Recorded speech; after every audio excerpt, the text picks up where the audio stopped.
Hello board game crusaders, welcome to another edition. Today we'll be covering Smash Up and the first two expansions and everything you know to get started in this game. The components in the game are simple to follow, which is part of the way this game works so quickly. If you have the awesome level 9000 expansion, this bad boy, it adds 4 new factions, as well as the first time you see these victory point counters. They don't come in the base game. Another thing is it doesn't really come with a good storage solution for those in the base game or even in the box for the awesome level 9000, so you might want to just get yourself a little plastic baggie to keep those in. It makes things a lot easier. It also included larger text on the bases so you can read a little more clearly. I didn't have any problem with the first set, but maybe if someone's got some lower vision quality, they may have problems with reading those. But that's corrected with the awesome level 9000. Then the Cthulhu adds 4 more characters as well, and madness tokens, as well as a different variety of these victory point totals. Madness can be utilized as an action on your turn, and as it indicates, you can use that action to draw 2 cards or return this card to the madness deck. The reason you may want to return that to the madness deck is because at the end of the game, when you're tallying points, 2 of these removes 1 of these from your victory point total.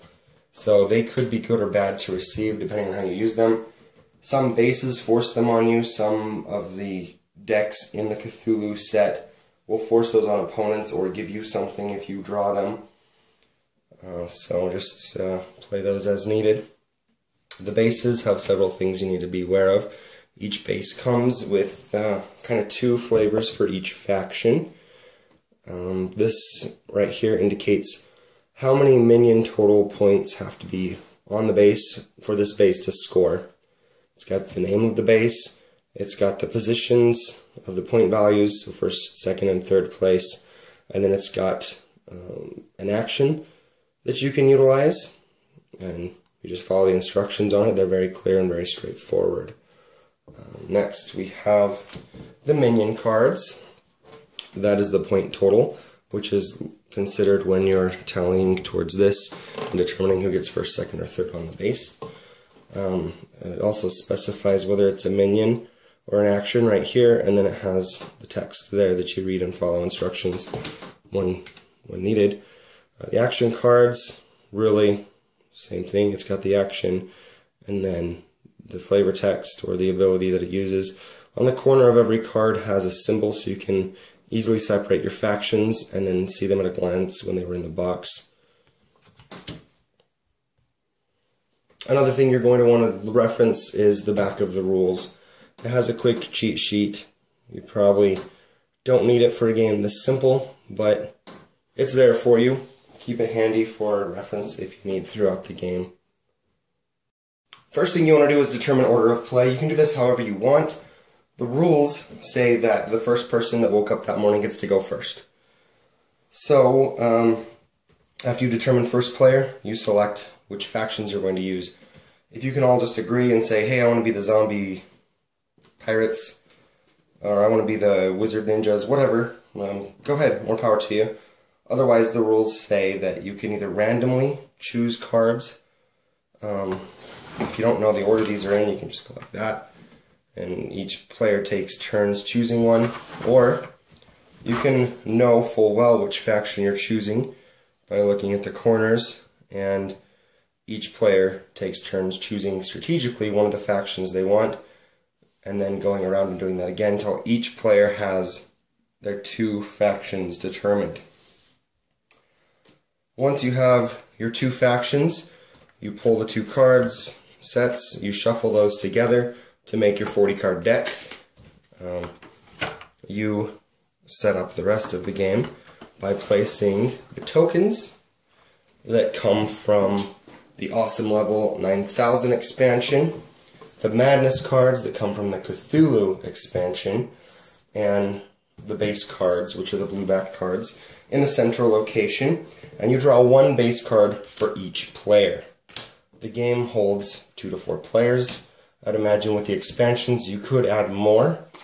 I've never tried that. I don't know what the playability would be like. So you draw one base for each player and then one additional base card. So for 4 players you draw 5. For simplicity and keeping everything in frame, we're going to play as though this is a 2-player game, which means you draw 1 base for each player, 1 extra, meaning 3 bases. No, we're going to be upside down. There we go. Now that everything's all laid out in a central location, and everybody's chosen their factions and shuffled them together, everybody draws 5 cards from their faction deck for their starting hand. Once everybody has their 5 cards, we proceed with turns starting from the first player. Pretty obvious there. On your turn, you can play 1 minion of your choice and 1 action of your choice. Or you don't have to do anything, even if you have the capability of doing something. That way, you can string combos together if you want, because some minions and some actions allow you to play extra minions and actions, and you can put that together as much as you'd like, and just wail on everybody if you pass on a lot of other turns. That's really your strategy, your design, and whatever you want to do there. So, the action cards, some of them are played onto bases, some of them are played onto minions, and some of them are just played and resolved. As for the minion cards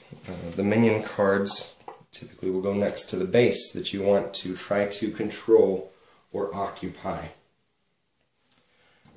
And sometimes, well, all the times the minions will have something on their card that they get to activate. This only activates when they're coming from your hand or coming from your graveyard, when you can do that. If you move a minion from a base to a base, you do not get to play the special ability, as it was already activated when the minion came out initially. So that action only happens once when the minion hits the play field. But you follow the instructions on the cards. Sometimes the instructions will specify that the action takes place before your turn. That happens before you do anything. When they say, okay, your turn, the actions that affect you that take place before your turn happen right there before you play any cards. Some of them take place at the end of your turn. That's after you draw your cards, which we'll go over. And some of them are just residual effects that are always taking place. If it doesn't specify before, after, or any other time frame to play a card, then the card is just activated once, a flash in the pan, and then the ability's gone. After you've followed the instructions on all the abilities you've played, you check to see whether a base can be scored. A base can be scored when the point value of the collective minions that are on the base equal or exceed the number for the base. Once that happens, the base is scored by each player separating their minions, counting their tally, and determining who has the most, the second most, and the third most. If there is a fourth most, or the least I should say, they don't get anything because there's only 3 positions on the base. And so, if out of these 23, let's say the zombie ninjas control 15, and the other players control less than that, the zombie ninjas would gain 4 of these victory point tokens, and they put those in their stash. Whoever comes in second place gets 2, in the case of this base. Whoever comes in third place gets 1, and if there's a fourth place, they get nothing. If 2 players tie, for example, 2 people tie for first, then both players will get 4 victory points in the case of this base, and the third player will skip to the third player's spot, because it's as though the first and second player took these spots even though they're both getting this reward. Same thing can happen if you tie for second. Say the first player gets this, 2 other people tie for second. If there's a fourth player, they get nothing still, because it's as though those 2 took those 2 spots.